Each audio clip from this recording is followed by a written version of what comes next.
Hey everyone, I am going to try to show you all the ribbed spider web stitch. It's a great stitch to use for wheels, sunshine, halos, and you'll see on my Instagram page where I posted a picture of my nativity scene, and the halo in that project was done in this ridged spider web stitch. So just be patient with me. It's a little bit hard to demonstrate. This is what it looks like done in silk lame, and I'm going to demonstrate it in a pearl cotton just because it's easier to work with. The silk lame is a little bit harder, but that is what I used for Mary's halo as well, or the angel's halo actually. And in working with the silk lame, you do get a little bit of a different look, and I'll zoom in on this a little bit later so that you can see it, but you also just need to make sure that the silk lame lays flat as you are wrapping it around the ridges. But to do this stitch, I'm going to start demonstrating the, well, I guess the circle that could be used as a wheel. You're going to start out on the right side of, well, first of all, you're going to start out making your ridges. So these are the ridges. This will then dictate the shape of the object that you're going to stitch. So this is going to be the wheel. This is going to be whatever, sunshine, rainbow, halo, whatever it is.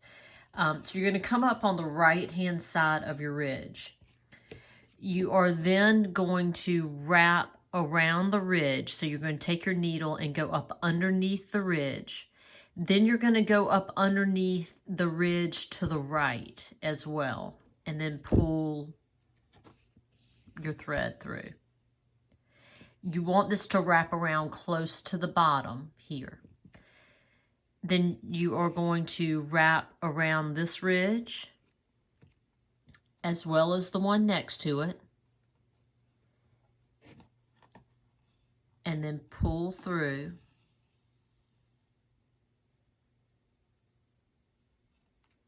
And just continue that. So I'm going to wrap around here on top. So I'm going to go up on top of the ridge, go up under, and then underneath the next one.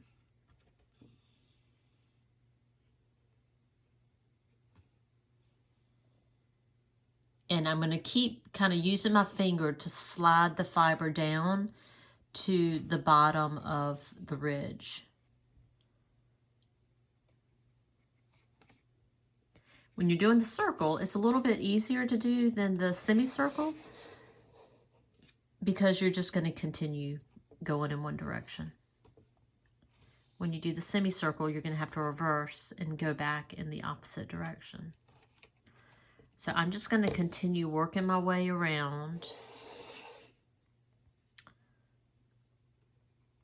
going, wrapping on top, going under, and then under the one next to it.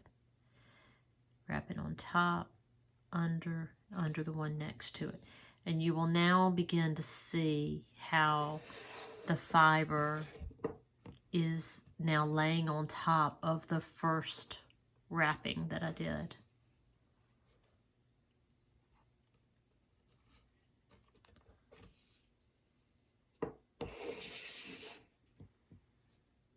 And as you can see, it will just kind of fill up those spokes or ridges, and the ridge will actually make a raised bump, and then you will have the flat thread in between the spokes or in between the ridges.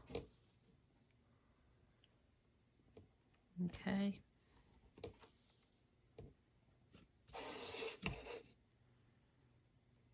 And again, like I said, it's great for little tires on different projects, wheels.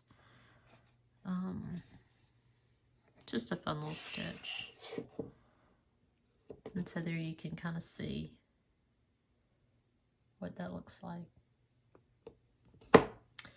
Now for the halo or for the semicircle,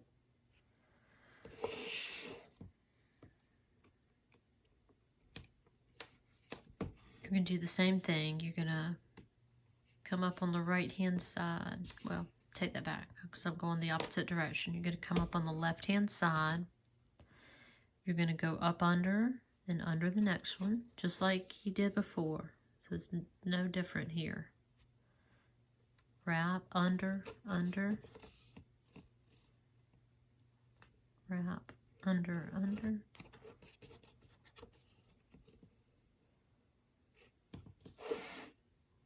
Wrap, go under those two.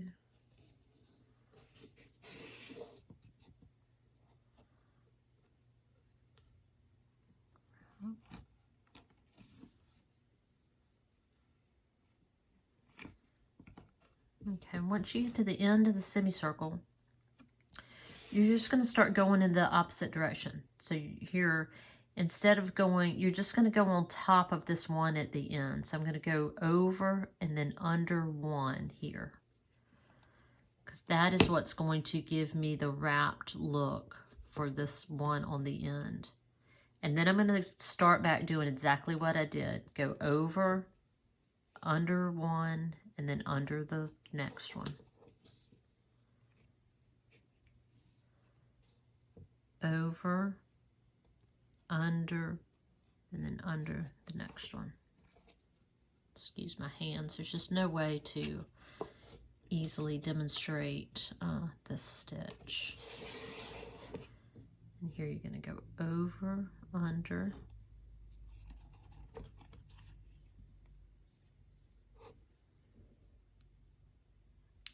over, under,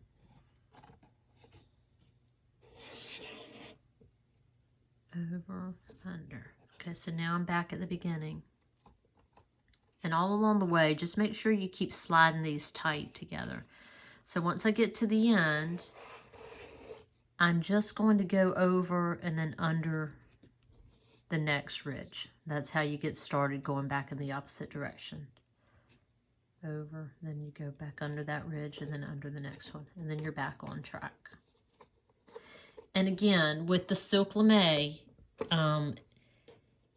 it does give you a different look. I've also tried doing it with the silk and ivory, and it also looks a little bit different.